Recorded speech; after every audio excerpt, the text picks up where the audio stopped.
તો hello YouTube family મિત્રો, કેમ છો મિત્રો? બધા મજામાં? તો આજે આપણે ફરીથી મળી ગયા છે મિત્રો નવા ટોપિકની અંદર. અને આજનો ટોપિક છે જે તમારા ગાય અને ભેંસને લગતી મિત્રો જોરદાર માહિતી લઈને આવ્યા છે.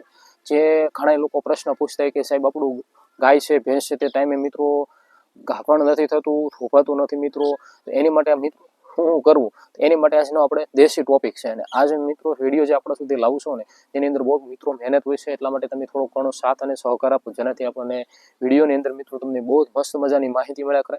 અને આશા કરું મિત્રો તમને મારા જો વિડીયો ગમતા હોય તો મિત્રો લાઇક કરી દેજો અને ચેનલને મિત્રો સબસ્ક્રાઇબ કરવાનું રાખજો, કારણ કે આપનો સાથ અને સહકારથી જ મિત્રો આપણે આવા દેશી માહિતી લઈને આવશું. એટલા માટે વિડીયોના એન્ડિંગ લગી મિત્રો બન્યા રહેજો.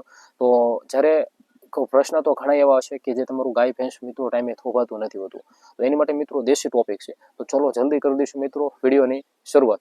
તો મિત્રો લઈ લેવાનું છે સુહાગન નામની જે મિત્રો એક ઔષધિ આવે, જે ભરપૂર પ્રમાણની અંદર મિત્રો બહુ જ કારગર છે. જે તમારા ગાભણું પશુ હોય એને ગાભણ થવાની અંદર મિત્રો જોરદાર રીતે એને ફાયદો થાય, પ્રજનન શક્તિની અંદર જોરદાર રીતે મિત્રો એનો વિકાસ પણ કરે છે. જે સુહાગન નામની વસ્તુ આવે છે તે એને મિત્રો શું છે કે થોડું ઘણું ગરમ કરી લેવાનું છે.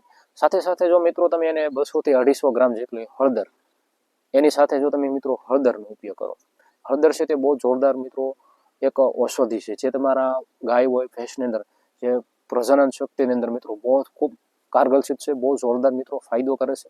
સાથે સાથે જો મિત્રો તમે આ બંનેને મિત્રો ગરમ હળદરને મિત્રો મસ્ત મજાની આપણે એને કેમ ગોળી પલાળી લેવાની છે. પલાળીને એની અંદર મિત્રો આપણે મોરસ બહુ ઠંડી પદાર્થ હોય છે, જે તેમાં આપણા ગાયને અને ભેંસની અંદર મિત્રો જોરદાર રીતે એને પ્રજનન શક્તિની અંદર સુધારો કરતી હોય છે. સાથે તે મિત્રો દૂધની અંદર પણ રિઝલ્ટ મળતું હોય, પણ મોરસ તે થોડીક આડઅસર પણ કરી શકે, માલને હાડ ગળવામાં પણ થોડીક તકલીફ થાય. તો જે માલ તમારું માલ આપણું થોભાતું ન હોય, હીટમાં ન આવતું હોય, તો મિત્રો સુહાગન છે તેને ગરમ કરી નાખવાનું છે. સાથે મિત્રો 200 થી 250 ગ્રામ જેટલી હળદર લઈ અને આ બેને એને કરી દેવાનું છે મિશ્રણ, અને મસ્ત મજાનું મિત્રો એને ભેગું કરીને એને થોડુંક હવશેકું ગરમ કરી નાખવું છે સુહાગન, એની અંદર હળદર નાખીને અને સાથે મિત્રો એની અંદર થોડી ઘણી મોરસ નાખી દેવાની છે 200 થી 250 ગ્રામ જેટલી.